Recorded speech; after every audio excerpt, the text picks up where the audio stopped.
바로 온유함은 여기서부터 저까지를 믿음으로 볼 줄 아는, 세상 되어지는 것을 큰 틀로 볼 줄 아는, 하나님의 섭리를 볼 줄 아는 사람들의 마음의 자세인 줄 믿습니다. 마태복음 5장 5절입니다. 신약성경 5절 말씀입니다. 5쪽 말씀입니다. 다 찾으신 줄 알고 오늘 이 아침 우리에게 주시는 하나님의 말씀, 우리가 함께 은혜 나눌 말씀입니다. 한 목소리로 합독해 올리도록 하겠습니다. 온유한 자는 복이 있나니 그들이 땅을 기업으로 받을 것이며. 아멘. 자, 그러면 오늘 우리가 함께 읽은 마태복음 5장 5절 말씀을 가지고 함께 은혜를 나눌 제목은, 저를 한번 따라해 주시기를 바랍니다. 온유한 자는 복되다. 다시 한번 하겠습니다. 온유한 자는 복되다. 네, 저와 여러분은 온유한 자 되시기를 주의 이름으로 간절히 축복합니다. 우리가 산상설교를 시작하면서 세 번째 시간이 되었습니다. 산상설교는 마태복음 5장, 6장, 7장을 말하는데, 예수님께서 갈릴리 호수 그 기슭에서 제자들을 불러놓고, 그리고 또 따르는 이들을 불러놓고 거기에 앉으셔서 가르쳐 주신 말씀입니다. 특별히 제일 첫 번째 서두로 나오는 이 팔복은 제자로서 우리가 어떻게 살아야 할 것인가 하는 것을 서론적으로 주시는 말씀이기도 합니다. 지난 2시간 동안에는 우리가 심령이 가난한 자 복되다, 또 애통한 자 복되다 라는 말씀으로 함께 은혜를 나누었습니다. 오늘은 온유한 자 복되다입니다. 여러분, 신령한 마음이 이 심령이 가난한 사람, 마음이 가난한 사람은 왜 복된 사람입니까? 여유 있는 사람은 하나님 앞에 늘 절박하지가 않습니다. 그러나 마음이 가난한 자람, 하나님을 향하여 늘 갈급한 마음을 가지고 있는 사람들, 이 사람들은 언제나 주님 앞에 한마디 기도를 해도, 예배를 드려도 절박하게 예배를 드릴 줄 믿습니다. 찬송을 불러도, 또 대표 기도 시간에 아멘, 아멘 해도 저것이 나의 기도입니다, 저것이 나의 소원입니다 하고 이렇게 간절함이 있기 때문에 그들은 복되다라고 얘기합니다. 왜 복입니까? 하나님의 나라가 그들 것이다 라는 얘기는, 하나님의 나라가, 하나님의 통치가, 하나님의 다스리심이, 하나님의 간섭하심이 그 자리에, 그 마음 가운데 임하는 역사가 있기 때문인 줄 믿습니다. 저와 여러분 심령이 가난해서 정말로 하나님의 나라가 내 마음 가운데 강력하게 통치하시고 역사하시는 은혜가 넘치시기를 주의 이름으로 간절히 축원합니다. 두 번째, 애통하는 사람 복되다 라고 말씀하셨습니다. 애통은 무엇입니까? 하나님을 향한 탄식입니다. 하나님을 향한 이 애원함을 말하는 것입니다.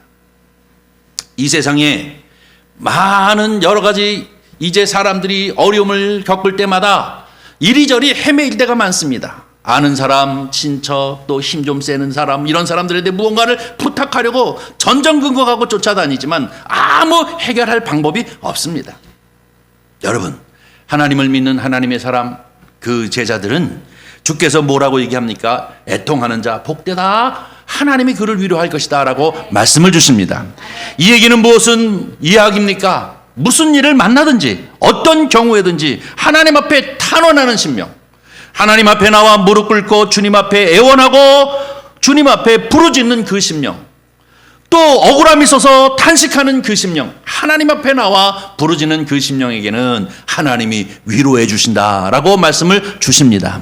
사랑하는 성도 여러분, 저와 여러분은 늘 하나님을 향하여 애통한 마음을 가짐으로 하나님이 그에게 위로를 주시는 그 응답의 역사, 함께 해주시는 그 은혜의 역사, 하나님이 축복해 주시는 그 축복의 역사가 저와 여러분의 심령에 넘치시기를 주의 이름으로 간절히 축복합니다. 오늘은 세 번째가 무엇입니까? 온유한 자 복되다. 저와 여러분은 온유한 자가 되어져서 하나님의 놀라운 복을 받으시기를 바랍니다. 그런데 특별히 이 세 번째, 이 온유한 자 복되다를 한국 사람들이 제일 좋아한대요. 왜 그럴까요? 땅을 기업으로 받으니 얼마나 좋아요. 예. 한국 사람들만큼 땅 좋아하는 사람들이 없다는데, 이 땅 때문에 나라가 아주 휘청휘청거릴 때도 있고 그러지 않습니까? 그런가 하면 또 땅 때문에 상대적으로 이제 박탈감을 당하는 그런 경우도 있는데요. 여러분, 이 성경 말씀을 우리가 세상적인 가치로 판단해 버리면 오해하는 여지가 참 많이 있더라고요. 요즘 뭐죠? 그 TV에서 계속 나오는 뭐 나는 신이다 해서 아가동산 얘기를 하는데 난 그게 아가동산이 왜 아가동산인지 몰랐어요. 그랬더니 성경이 뭐라고 얘기하고 있습니까? 어린아이 같지 아니하고는 천국에 들어갈 수 없다. 이 말을 그 말을 그렇게 해석한 거예요. 그냥 아가가 돼야지 된다는 거예요. 그래서 아가들이 모인 동산이 아가동산이에요. 그래서 야, 이게 제정신인가? 어떻게 이걸 이렇게 해석하고 말까 하는 생각을 하게 되어지는데요. 여기서 얘기하는 이 온유한 사람 복되다라고 얘기하면서 땅이 그들의 기업이다라고 하는 것은 무엇을 하느냐면 모든 영역에 대한 영향력을 말하는 것입니다. 이게 꼭 뭐 제주도의 땅, 저 강남의 땅을 말하는 것이 아니라 온유한 성품을 가지고 있는 사람, 바로 이 온유한 사람은 바로 그가 복되다라고 얘기하시며 그가 땅을 기업으로 받는다는 것은 사람의 관계에 있어서든지 어떤 영역에 있어서든지 항상 영향력을 가지고 있는 사람을 뜻하는 것이 바로 땅을 기업으로 받을 것이요 라고 하시는 말씀입니다.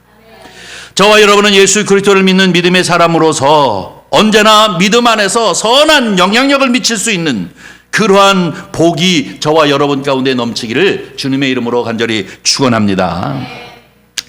먼저 이 온유라고 하는 단어를 보면 여러분이 늘 성경을 읽으면서 설교를 통해서 듣습니다마는 성령의 9가지 열매 중에 이 온유가 들어 있습니다. 그렇죠? 9가지 열매는 무엇입니까? 성령 충만하면 하나님의 백성들이 성령 충만하면 이러한 인격의 열매를 맺게 되어지는데 그것이 사랑, 희락, 그리고 화평, 오래 참음, 자비, 양선, 그 다음에 충성, 온유, 절제인 것입니다. 이것을 보면 이 온유라고 하는 것, 이 온유라고 하는 것은 성령에 충만한 사람들이 맺을 수 있는 그 열매임을 우리에게 얘기해 주고 있습니다. 헬라어로 얘기하면 이 플라우테스라고 하는 것인데요. 이것은 유약하고 비겁한 사람을 말하는 것이 아닙니다. 온유하다라고 하는 것은 유약하거나 비겁한 그런 것을 얘기하는 것이 아니라 자기의 고집을 꺾고 상대방을 인정하면서 그들의 마음들을 받아들일 수 있는 것을 바로 온유라고 얘기합니다. 이것은 다른 말로 얘기한다면 사나운 들짐승이나 그것들을 갖다가 잘 가축들을 길들여서 다스리는 것, 길들여서 이제 그를 갖다가 쓸 수 있는 그런 상태, 이것을 바로 온유라고 얘기합니다. 예를 든다면 여러분 그 명마가 되는 것, 좋은 말이 되어지는 것은 뭡니까? 막 들을 달리는 이 말들을 데려다가 잘 훈련시키고 길들여서 언제든지 어떤 상황이든지 주인이 부르기만 하면 쫓아와가지고 주인 앞에 서는 말을 갖다가 우리는 명마라고 얘기하지 않습니까? 힘이 넘쳐서 이리저리 얼마든지 뛸 수 있음에도 불구하고 잘 훈련되어져 가지고 주인 앞에 언제나 나올 수 있는 것처럼 여기서 얘기하고 있는 이 온유함이라고 하는 것은 하나님과 성령 앞에 언제나 길들여져서 그 성품이 나타나는 그 상태를 우리는 온유라고 얘기합니다. 그러므로 온유한 사람은 성령 충만한 사람입니다. 온유한 사람은 하나님의 말씀이 충만한 사람입니다. 그래서 하나님의 음성을 듣고 하나님의 뜻을 헤아릴 줄 아는 사람, 이런 사람들을 온유하다라고 이렇게 얘기하고 있습니다. 그러면 이 온유의 복은 무엇이냐? 온유의 유익함이라고 하는 것은 바로 사람과 관계에 있어서 아주 좋은 유익이 있는데 그것은 뭐냐면 사람 관계에 있어서 사람을 얻는 것을 말하는 것입니다. 온유한 사람 주변에는 많은 사람들이 있습니다. 온유한 사람 주변에는 많은 협력자들이 있게 되어지는 것을 보게 되어지면 바로 이 온유하다고 하는 것은 얼마나 큰 축복인가 하는 것을 다시 한번 생각하게 되어집니다. 사랑하는 성도 여러분, 온유한 사람 복되다라고 얘기하는 것처럼 저와 여러분은 예수 그리스도를 믿는 믿음 안에서 온유한 성품을 가지시는 은혜가 있기를 주의 이름으로 간절히 축원합니다. 여러분이 잘 아는 미국의 16대 대통령 에브라임 링컨은 그가 이 정계에 들어갔을 적에 엄청나게 많은 정적들이 있었다고 합니다. 엄청 많은 정적들이 있었는데 그가 훌륭한 면은 무엇이냐면 그 모든 사람들을 다 정적들을 어떻게 하면 밟아 없애느냐가 아니라 그들을 다 받아들이는 넉넉한 마음을 가지고 있었기 때문에 그는 바로 존경스러운 지도자가 되어졌던 것을 볼 수가 있습니다. 사랑하는 성도 여러분, 바로 이 링컨이 얘기하기를 뭐라고 얘기하고 있느냐면, 누구든지 공이 돌아가는 것에 관심이 있는 사람들은 큰 일을 하지 못하지만 내가 요만한 공을 들여서 이 공이 누구에게 가느냐에 대해서 집중적으로 관심하는 사람은 큰 일을 할 수 없다는 것입니다. 그러나 내가 어떤 공을 이루든지 간에 그것이 누구에든지 간에 그것에 관하여 크게 관심을 갖지 아니하고 일하는 사람은 큰 일을 많이 할 수 있는 사람이라고 얘기합니다. 저와 여러분은 어떻습니까? 내가 작은 일에 공을 세웠는데 이것이 다른 사람들이 그 열매를 따는 것을 너무 받아들이지 못하고 속상해합니까? 이것은 온유한 사람이 아닙니다. 그 공에 대한 관심보다는 내가 어떤 일을 하느냐에 대하여 관심을 가지고 일하는 사람이 큰 일들을 하고 유익한 일을 할 수 있다라고 얘기하고 있습니다. 특히 자기를 위해 노력했던 것이 있는데 그것이 다른 사람의 손에 가서 번창하는 것을 받아들이지 못하는 사람, 이런 사람은 온유한 사람이 아닙니다. 자기가 뿌린 씨라 할지라도 다른 사람 손에 가서 엄청나게 번성하고 그 아름다움을 거둬들이게 되는 것을 받아들일 줄 아는 사람, 이런 사람을 바로 온유한 사람이라고 얘기하게 되어집니다.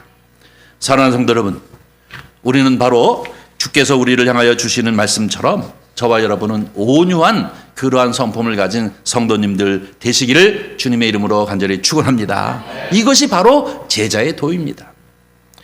링컨이 얘기한 것처럼 바로 이 내 힘을 가지고 정적을 밟는 것이 아니라 도리어 내가 가지고 있는 힘과 권력을 가지고 다른 사람들을 받아들일 수 있는 넉넉한 포용력을 가지고 있는 사람, 이런 사람들을 바로 온유하다라고 얘기하고 있습니다. 이런 측면에서 한국에 있는 많은 이 정치 상태를 이렇게 가만히 돌아보면 누구도 권력을 잡아도 그 권력이 포기되지 않는 경우가 참 많이 있어요. 권력을 잡으면 그것이 복이 아니라 도리어 화가 되어지는 이유가 과연 무엇일까요? 우리는 또 생각해봐도 왜 그 권력을 가지면 도리어 이게 복이 되어져야 할 텐데 그 사람마다 그것이 도리어 화가 되어져서 낙마하고 어려움을 겪는 이유가 무엇일까? 바로 그 권력을 가지고 상대와 싸워서 어떻게 해서든지 이기려고 하는 그 권력이 되어질 적에 그 권력은 복이 아니라 화가 되어지는 경우를 볼 수가 있습니다. 그러나 도리어 나에게 가지고 있는 이 권력을 가지고 상대를 향하여 싸우려는 것이 아니라 그들을 온유한 마음으로 도와주고 포용하고 그 공간을 나누는 데에 힘쓰는 사람들, 그러한 성품을 가진 사람들, 이 사람들은 모두 다 그 삶이 복되게 되어질 줄 믿습니다. 이것이 바로 무엇입니까? 온유입니다. 온유. 온유한 사람은 복되다라고 주께서 말씀하시면서 그 땅을 기업으로 받을 것이다 라고 하시는 이 말씀은 예수님께서 마태복음 11장 29절에 주시는 말씀과 똑같은 것입니다. 우리 한번 보도록 하겠습니다. 마태복음 11장 29절 말씀을 한번 다 같이 읽습니다. 시작. 나는 마음이 온유하고 겸손하니 나의 멍에를 메고 내게 배우라. 그리 너희 마음이 쉼을 얻으리니. 아멘. 우리 주님이 하시는 말씀입니다. 나는 나에게서 배우라 라고 얘기하면서 나는 온유하고 겸손하다. 주님이 온유하시다라고 말씀하십니다. 왜 주님이 온유하시다라고 스스로 말씀하십니까? 우리 주님은 하나님이십니다. 우리 주님은 창조 때부터 함께 참여하신 분입니다. 하나님과 동등된 권한과 또 동등된 능력을 가지고 계신 분입니다. 그럼에도 불구하고 여러분이 잘 아는 빌립보서 2장에 그는 스스로 낮아지사 육신을 입고 이 세상에 오셔서 성부 하나님의 그 뜻을 따라 고난의 길을 걸어 십자가에 달려 죽기까지 순종하신 분이 누구시냐? 바로 예수 그리스도이십니다. 그러므로 말미암아 인간이 하나님과의 막힌 담을 헐고 속죄의 제물이 되셔서 바로 구원의 길을 여시면서 내가 곧 길이요 진리요 생명이다 라고 말씀을 주시지 않습니까? 그는 모든 권력을 가지고 모든 것을 쓸어버리거나 자기에게 방해되는 모든 것들을 다 없이 해버릴 수 있는 능력을 가졌었음에도 불구하고 아버지의 뜻을 따라 철저히 순종하신 분이기에 나는 온유하고 겸손하니 나에게 배우라 라고 주께서 말씀하셨습니다. 이것은 예수 그리스도를 믿는 믿음의 사람들의 삶의 태도가 어떻게 살아야 하는가 하는 것을 우리에게 가르쳐주고 있는 말씀입니다. 어떻게 보면 힘이 있고 권세가 있고 남보다 더 목소리가 크고 남보다 더 와일드하게 스트롱맨처럼 막 일해야만 나에게 유익이 있을 것 같고 기업을 차지할 것 같이 생각하는 것이 세상의 통념이라고 한다면 주님께서는 나처럼 살으라는 거예요. 나에게 와서 배우라는 거예요. 멍에를 쥐고 나에게 가서 배우라. 나는 온유하고 겸손하니 이렇게 살아라. 이것이 결국은 너희에게 복이 되어지고 이것이 결국은 너희에게 축복이 되어진다라고 주께서 말씀을 주고 있는 것을 볼 수가 있습니다. 사랑하는 성도 여러분, 우리는 이 팔복 이 말씀의 세 번째 온유한 자 복되다라고 하시는 주님의 말씀을 늘 기도할 때마다 우리가 일상을 살면서 심령이 가난한 자 복되다, 그리고 애통하는 자가 복되가, 그것이 무슨 의미인지, 그리고 이 온유한 자 복되다라고 주께서 말씀하시면서 나에게 배우라 하시는 주님의 음성이 무엇인지를 늘 기억하면서 바로 예수 그리스도를 믿는 제자의 도를 가지고 살아가는 저와 여러분이 되어지기를 주님의 이름으로 간절히 축원합니다. 구약 성경에는 이러한 예를 가지고 있는 사람들이 있습니다. 여러분이 잘 아는 이 아브라함과 그 조카 롯에 관한 이야기가 성경에 기록되어 있습니다. 창세기 13장 8절과 9절 말씀을 우리 함께 이제 읽어보도록 하겠습니다. 다 같이 읽습니다. 아브라함이 롯에게 이르되 우리는 한 친족이라 나나 너나 내 조카 내 목자나 서로 다투게 하지 말자. 내 앞에 온 땅이 있으나 나를 떠나 가라. 내가 좌 나는 우하고 내가 우하면 나는 좌하리라. 아멘. 티그리스 강이 있는 유브라데스 강이 있는 이 갈대아 우르에서 하나님의 부르심을 따라서 아브라함이 이 팔레스타인 가나안 땅으로 이주해 오는 과정을 겪는데 이때에 함께 따라난 쓴 사람이 누굽니까? 조카 롯이지 않습니까? 이들이 팔레스타인에 와가지고 큰 가축들이 번성하고 번성해서 그 둘이 같이 한 곳에서 살 수 있을 만큼의 땅이 아니라 비좁았다는 거예요. 그래서 이 아브라함과 롯의 사이는 문제가 없지만 그 밑에서 일하는 일꾼들이 서로 자꾸 이 영역 때문에 싸움이 일어나가서 안 되겠다는 것이죠. 그래서 그 아브라함이 가만히 생각해서는 이래서는 안 되겠다라고 판단을 내린 것이 무엇입니까? 조카를 불러다가 너하고 나하고는 친족 아니냐. 그런데 자꾸 내 일을 감당하는 사람들과 너의 일을 감당하는 사람들이 서로 싸움하는 것이 그렇게 마땅치 않다는 거예요. 좋게 보이지 않는다는 거예요. 그러면서 제안한 것이 무엇입니까? 우리 앞에는 많은 땅들이 있으니 그 중에 네가 택하라는 거예요. 네가 좌하면 나는 우하겠고 네가 우하면 나는 좌하겠다. 이런 얘기 뭐예요? 선택을 네가 하라는 거예요. 어디가 좋은 땅인지, 어디가 비옥한 땅인지, 어디가 내 이 모든 이 가축들을 데리고 살만한 것인지 네가 먼저 가면 그곳을 피해서 내가 다른 곳을 향해 갈 테니 네가 먼저 선택하라 라고 얘기하는 것이 지금 아브라함이 이 롯을 향하여 얘기하고 있는 것임을 볼 수가 있습니다. 이것이 무엇입니까? 온유한 성품 아닙니까? 내가 어른이니까 나부터 해야지 라고 택한 것이 아니라 어떻게 해요? 먼저 선택해라. 그리고 난 이후에 나머지 것을 내가 택하겠다라고 하는 이 자세를 취하고 있는 것이 성경을 통해서 아브라함은 온유한 사람이었구나 하는 것을 우리가 보게 되어집니다. 저와 여러분도 언제나 이 온유한 성품을 가지시기를 바랍니다. 성경에 보면 여러분이 잘 알다시피 아브라함은 하나님이 그를 이제 축복하시고 복을 허락하시는 모습을 볼 수가 있습니다. 마찬가지로 이 온유함의 결과라는 것이 하나님이 함께 하신다는 사실을 우리는 기억하면서 우리가 정말로 투쟁적으로 아주 그냥 적나라하게 투쟁적으로 사는 것이 아니라 우리가 주님을 기억하면서 주께서 우리를 향하여 주시는 바로 내 아이에게서 배우라. 나는 겸손하고 온유하다라고 하시는 주님의 음성을 늘 기억하면서 온유한 마음으로 많은 사람들을 인정하고 그들을 위해서 공의를 위해서 공익을 위해서 살아갈 줄 아는 저와 여러분이 되기를 바랍니다.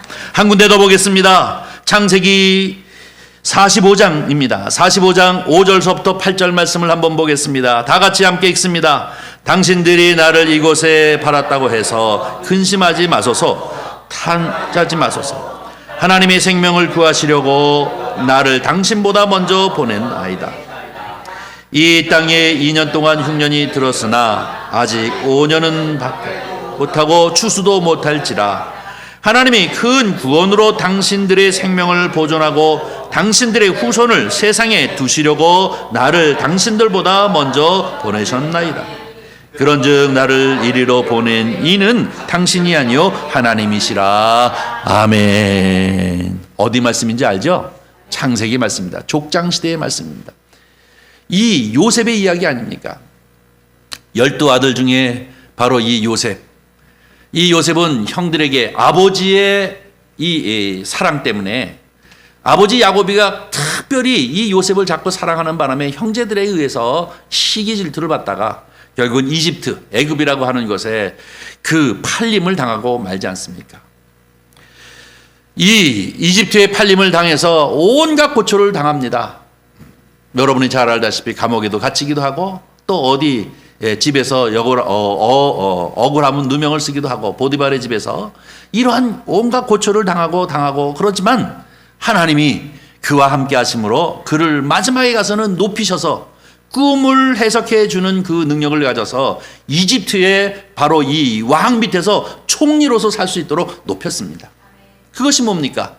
바로 이집트의 7년의 흉년이 그리고 7년의 풍년이 먼저 들고 그 다음에 7년 동안 흉년이 있을 터인데 7년 동안 이 풍년이 들 적에 많은 이 곡식들을 거두어서 창고에 두었다가 7년 동안 흉년이 들었을 적에 이것을 풀어서 백성들을 긍휼하십시오 라고 하는 이 말에 그래 네가 이 일들을 감당해 달라고 이 요셉에게 총리의 자리를 주었습니다. 근데 문제는 무엇이냐면 이집트, 소위 얘기하는 이 이집트에만 이 흉년이 든 것이 아니라 자기의 고향이었던 아버지가 살고 있고 형제가 살고 있던 이 팔레스타인 지역 가나안 땅에도 흉년이 들어서 곡식을 구할 수 없는 지경이 됐어요. 7년이 풍년이 지나고 흉년이 2년 동안 되어졌는데 이제 더 이상 이 땅에서 곡식을 구할 수가 없어가지고 아버지가 그 아들들을 이집트로 보내가지고 곡식을 사오라는 것 아닙니까? 그런데 그들은 아무것도 알지 못하고 이 이집트에 와서 가만히 보니까 지금 자기네들이 질투심으로 팔아넘겼던 동생 요셉이 무엇이 됐어요? 총리가 됐어요. 총리가. 그들은 이 총리 앞에 곡식을 사면서 전전긍긍합니다.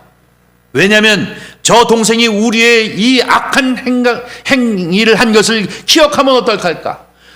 우리를 알아보면 어떡할까? 전전긍긍하게 되지 않습니까? 한 번, 두 번.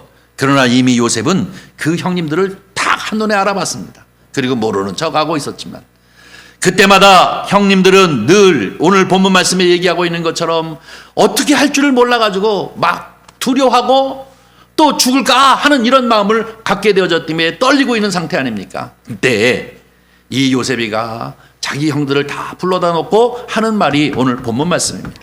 오늘 본문 말씀 5절서부터 8절까지 말씀이 바로 그 말씀이지 않습니까? 5절입니다. 당신들이 나를 이곳에 팔았다고 해서 근심하지 마세요. 한탄하지 마세요. 하고 위로해 줍니다. 그러면서 얘기가 뭡니까? 하나님의 생명을 구하시려고 나를 당신들보다 먼저 보내셨나이다. 이것이 뭐예요? 하나님의 뜻이었다는 겁니다. 그는 절대 권력자로서 단칼에 자기 형제들을 다 죽일 수 있었습니다. 자기가 이 십수년 동안 고생당하고 어려움을 겪었던 것을 생각하면 이가 갈 정도로 형들이 미웠을 것입니다. 그러나 그가 넉넉하게 그 형들을 향하여 위로하면서 탄식하지 말라, 그리고 근심하지 말라라고 얘기할 수 있는 이유가 어디에 있습니까? 그보다 더 크신 하나님의 마음을 그가 읽고 있었기 때문인 줄 믿습니다. 당신들의 손에 의해서 내가 여기에 팔려오기는 했으나 그러나 사실은 하나님은 더 크신 계획을 가지고 우리의 민족을 굶겨 죽이지 아니하고 보존하고 살리시기 위해서 나를 앞서서 보내신 하나님의 섭리가 있었습니다. 그러니 너무나 겁먹지 말라, 근심하지 말라, 탄식하지 말라, 두려워 떨지 말라는 거예요. 이 모든 것이 하나님이 하신 일이다 라고 이렇게 얘기하고 있습니다. 사랑하는 성도 여러분, 온유함은 어디서 오는 겁니까? 하나님의 섭리를 볼 줄 알 때입니다. 지금 당장 전전긍긍, 당장 이것을 먹느냐 못 먹느냐, 이 공과를 내 것이냐 남에게 빼앗기냐 하는 것 때문에 전전긍긍하고 이것만은 보고 있으면 우리가 온유해 줄 수가 없습니다. 여유로움이 없습니다. 저 멀리를 보고 하나님의 섭리를 보고, 하나님은 왜 나로 하여금 이 일을 감당하게 하시고 지금 고난 가운데 있게 하시는가? 이것은 분명히 하나님의 선하신 뜻이 있고 어떤 계획이 있어서 나를 이리 몰아가시고 있구나 하는 것을 깨닫고 보는 사람들에게는 넉넉함이 있는 줄 믿습니다. 정적을 위해서 발본 세번해서 그저 조그만 사람 하나라도 다 밟아 죽이려고 하는 이러한 마음이 아니라, 이 모든 역사들은 하나님이 하시는 일들인데 하면서 그들을 용납하고 받아들일 수 있는 여유를 가지고 있는 마음은 하나님을 인정하고 하나님의 역사를 볼 줄 아는 사람이 이 마음의 온유함을 갖게 되어지는 줄 믿습니다. 우리 주님께서 너희는 나에게서 배우라, 내가 겸손하고 온유하다라고 하는 것은 무엇입니까? 이 예수 그리스도께서도 하나님의 섭리를 이미 보고 계시기 때문에 그 모든 것들을 받아들일 수, 그 엄청난 고난, 그 엄청난 십자가의 고통을 다 받아들이면서 이 선하신 뜻을 이루게 되어진 줄 믿습니다. 하나님을 믿는 믿음의 사람들이 이렇게 팔복을 받는 여유로움을 가질 수 있는 온유한 마음이 되어지는 것은 무엇이냐? 하나님의 섭리를 볼 줄 아는 마음을 가지고 있는 사람인 줄 압니다. 지금 당장 남녀가 만나서 결혼하고 그리고 또 여러 가지 어려운 삶을 헤쳐나가고 있지만, 그러나 미래를 하나님의 섭리를 믿음 안에서 볼 줄 아는 사람은 오늘을 여유롭게 살 수가 있습니다. 이것 한탄하면서 사는 것이 아니라 이것은 어떠한 결과를 향하여 가고 있는 것인지를 알고 있기 때문에 바로 이 요셉처럼 여유롭게 온유한 마음으로 모든 것을 포용하면서, 형님 너무 걱정하지 마세요. 내가 그런 것 가지고 오해하는 사람이 아닙니다.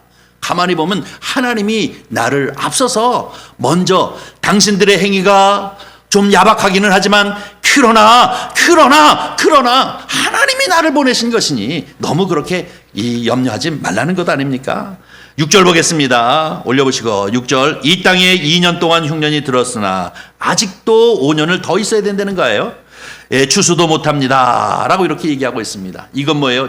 7년 동안 풍년이 들고 이제 2년 흉년이 들어서 곡식을 사러 왔는데 아직도 5년을 더 흉년이 들어가지고 전 이 이집트를 중심으로 해서 전 지역이 이 곡식을 얻지 못해서 힘들어할 것이다 라는 얘기입니다. 그러면서 7절, 하나님이 큰 구원으로 당신들의 생명을 보존하고 당신들의 후손을 세상에 두시려고, 다시 말해서 형제들의 자녀들을 조금 더 확대하게 되어지면 자기의 민족들을 하나님이 보존하기 위해서, 세상에 두시기 위해서 나를 당신들보다 먼저 보내셨나이다.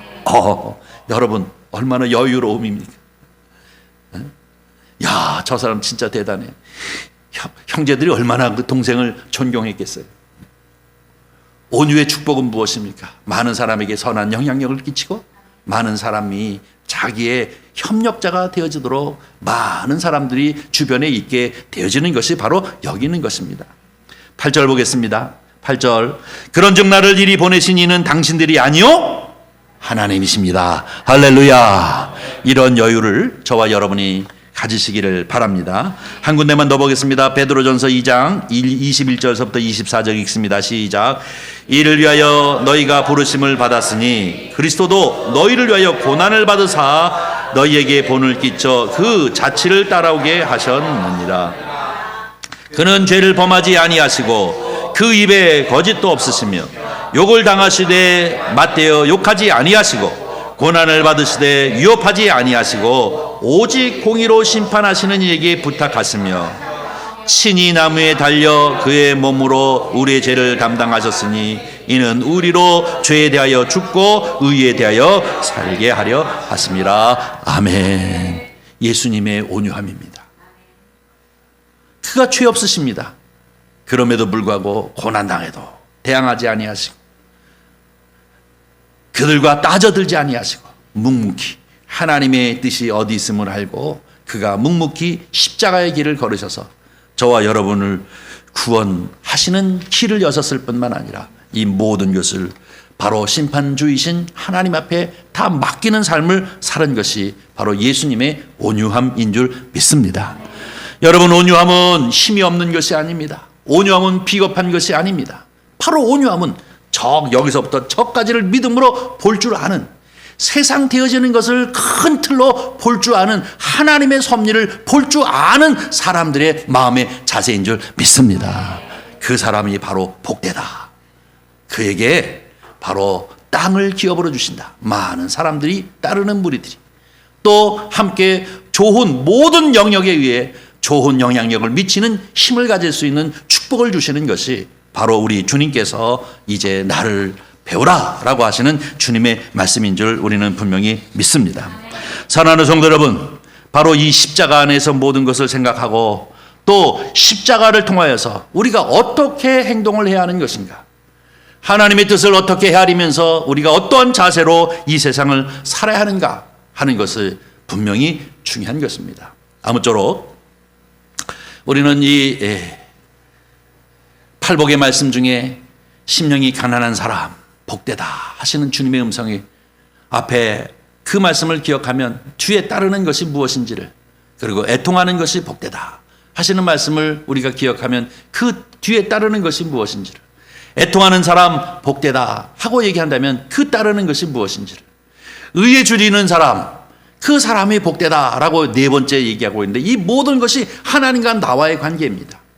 그 다음에 5번째에서부터 8절까지는 사람과 사람 사이에 어떻게 해야 할 것을 우리에게 얘기하고 있는 말씀입니다. 얼마나 요긴하고 중요한 말씀인지 이 팔복의 말씀을 저와 여러분 가운데 마음판에 새기고 우리의 심령 가운데 뇌마되어져서 언제나 이 말씀이 우리의 삶을 살아가는 데 있어서 가장 귀하고 귀한 기준점이 되어지고 주도권을 가지고 십자가 안에서 모든 것들을 생각하며 그 안에서 영향력을 가지면서 살아가는 그런 은혜가 저와 여러분 가운데 넘치시기를 주님의 이름으로 간절히 축원합니다. 기도하겠습니다.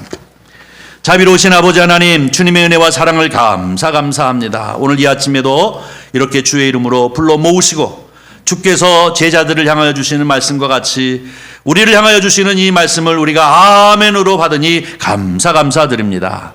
아버지 하나님, 우리의 영안이 열리게 하여 주시어서 이 세상에 되어지는 하나님의 섭리가 무엇인지, 나를 향하신 하나님의 뜻이 무엇인지를 우리가 분명하고 바르게 알음으로 말미암아 넉넉함과 여유로움으로 지금 당장에 이제 울고 웃는 문제가 아니라 더 큰 틀에서 정말로 주 예수 그리스도의 그 온유함을 이제 아버지 마음에 배우며 그것을 실천하며 사는 저희들이 되어지도록 축복하여 주시옵소서. 십자가 안에서 우리가 행해야 할 일이 무엇인지, 십자가 안에서 우리가 판단해야 할 것이 무엇인지를 기억하게 하시고 이 세상을 향하여 소금과 빛된 삶을 살도록 축복하여 주시옵소서. 우리 구주 예수님의 이름으로 기도하옵나이다. 아멘.